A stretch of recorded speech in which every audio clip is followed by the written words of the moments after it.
కాంగ్రెస్ పాలనలో విద్యా వ్యవస్థ దారుణంగా తయారైందని బీఆర్ఎస్ నేత ఆర్ఎస్ ప్రవీణ్ అన్నారు. తెలంగాణ విద్యా కమిషన్ చైర్మన్ ఆకునూరి మురళి సభ్యులు ఎడ్యుకేషన్ పాలసీపై నివేదిక ఇచ్చారని, ఉపాధ్యాయులను అవమానించిన ఈ రిపోర్టును బీఆర్ఎస్ ప్రభుత్వం వచ్చాక చెత్తబుట్టలోకి వెళ్తోందని చెప్పారు.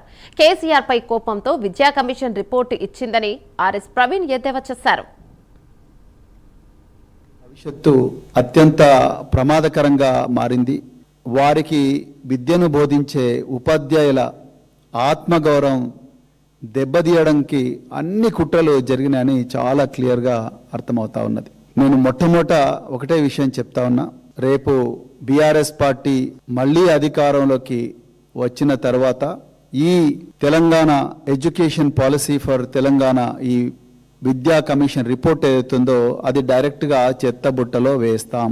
ఇది తెలంగాణ తల్లిదండ్రులకు, విద్యార్థులకు, అదేవిధంగా ఉపాధ్యాయులందరికీ కూడా క్లియర్గా నేను చెప్తా ఉన్నా.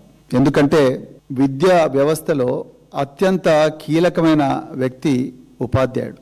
ఈ ఉపాధ్యాయుడు తన ఆత్మగౌరవాన్ని దెబ్బతీసే ప్రయత్నం జరిగితే, అదేవిధంగా ఉపాధ్యాయుడు నిరంతరం తరగతి గదిలో అభద్రతా భావంతో బతికితే విద్యార్థులకు చదువు రాదు, తన ఉద్యోగానికి న్యాయం చేయలేడు అన్నది ప్రపంచ చరిత్రలో నిరూపించబడ్డది.